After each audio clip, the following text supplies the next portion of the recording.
भगवान श्री कृष्ण के 5 जिंदा सबूत धरती का सीना चीर कर आए दुनिया के सामने। अब कोई भी वैज्ञानिक भगवान श्री कृष्ण के अस्तित्व को नकार नहीं पाएगा। भगवान श्री कृष्ण आज खुद आते हैं इस जगह पर। वैज्ञानिकों ने भी माना कि भगवान कृष्ण का है इस जगह पर वास।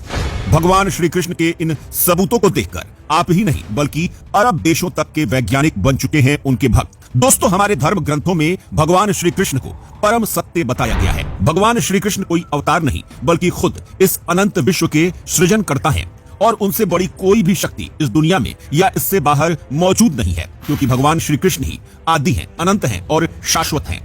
लेकिन दोस्तों, आज इस दुनिया में बहुत सारे ऐसे लोग हैं जो सनातन धर्म को बदनाम करने के लिए कहते हैं कि भगवान श्री कृष्ण कभी हुए ही नहीं। लेकिन दोस्तों, हमारे पास सबूत है जो न केवल श्री कृष्ण के अस्तित्व को साबित कर देगा बल्कि यह उन लोगों के मुंह पर तमाचे के जैसा होगा जो सनातन धर्म को आज तक नकारते आए हैं। दोस्तों, हमारे इन सबूतों में पहला सबूत है मथुरा नगरी का एक शिलालेख जो आज से लगभग 100 साल पहले एक मंदिर की खुदाई के दौरान मिला था। जी हां दोस्तों, यह शिलालेख कितना पुराना है यह जानने के लिए वैज्ञानिकों ने कार्बन डेटिंग प्रक्रिया का सहारा लिया। और दोस्तों, जो बात उन्हें पता चली उसे जानकर उनके पैरों तले से जमीन खिसक गई। असल में दोस्तों, यह शिलालेख करीब 5000 साल पुराना है। और दोस्तों, क्या आपको मालूम है कि उस शिलालेख पर क्या उकेरा गया था? असल में दोस्तों, उस शिलालेख पर भगवान श्री कृष्ण के पिता का वो दृश्य दिखाया गया है जिसमें वो भगवान श्री कृष्ण को अपने सिर पर टोकरी में लिए नदी से गुजर रहे हैं और भगवान कृष्ण पर एक काला विशालकाय नाग आश्रय का काम कर रहा है।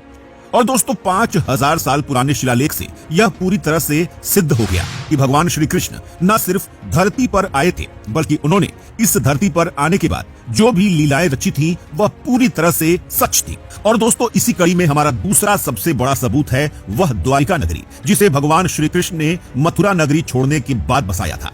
जी हाँ दोस्तों, वही द्वारिका नगरी जो गांधारी के श्राप के बाद पूरी तरह से समुद्र में जलमग्न हो गई थी। जी हाँ दोस्तों, अब उस द्वारिका नगरी को न सिर्फ खोज निकाला गया है बल्कि यह भारत के ही नहीं बल्कि पूरी दुनिया के आर्कियोलॉजिस्ट श्री कृष्ण की उस द्वारिका नगरी पर रिसर्च कर रहे हैं। और दोस्तों, उस नगरी से जो पत्थर और अवशेष मिले हैं उनकी कार्बन डेटिंग से भी यही पता लगता है कि वह सब पत्थर 5000 साल पुरानी है। और दोस्तों, आपको याद होगा कि हमारे धर्म ग्रंथों में भी महाभारत काल को आज से 5000 साल पहले का ही बताया गया है जो श्री कृष्ण के अस्तित्व को पूरी तरह से पुख्ता करते हैं।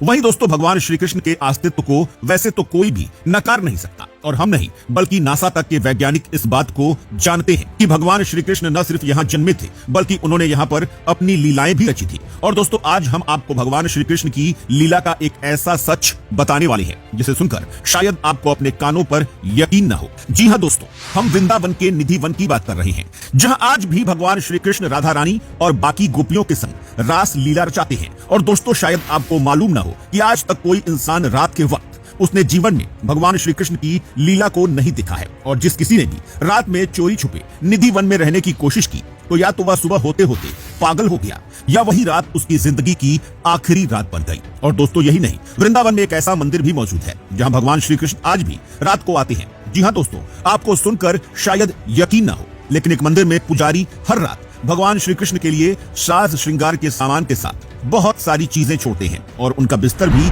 सजाते हैं और मंदिर का दरवाजा बंद करके चले जाते हैं। लेकिन दोस्तों, अगले दिन जब वह आते हैं तो सारा सामान बिखरा हुआ मिलता है और ये इस बात पर मोहर लगाता है कि भगवान श्री कृष्ण उस मंदिर में आते हैं। और दोस्तों, इस पहेली को सुलझाने के लिए बहुत सारे वैज्ञानिकों ने शोध भी किया है और कई बार शोधकर्ता ने मंदिर में अपने ताले भी लगाए हैं ताकि कोई दूसरा व्यक्ति रात के वक्त मंदिर में दाखिल ना हो सके। लेकिन दोस्तों, हर बार न तो ताला खोला जाता है और न ही कोई आदमी किसी तरह से मंदिर के अंदर जाता है, लेकिन फिर भी हर बार सारा का सारा सामान बिखरा हुआ ही मिलता है, जो इस बात का पक्का सबूत है कि आज भी भगवान श्री कृष्ण अपने बैकुंठ धाम से इस मंदिर में आते हैं, जिसे आज दुनिया भर के वैज्ञानिक भी स्वीकार करते हैं।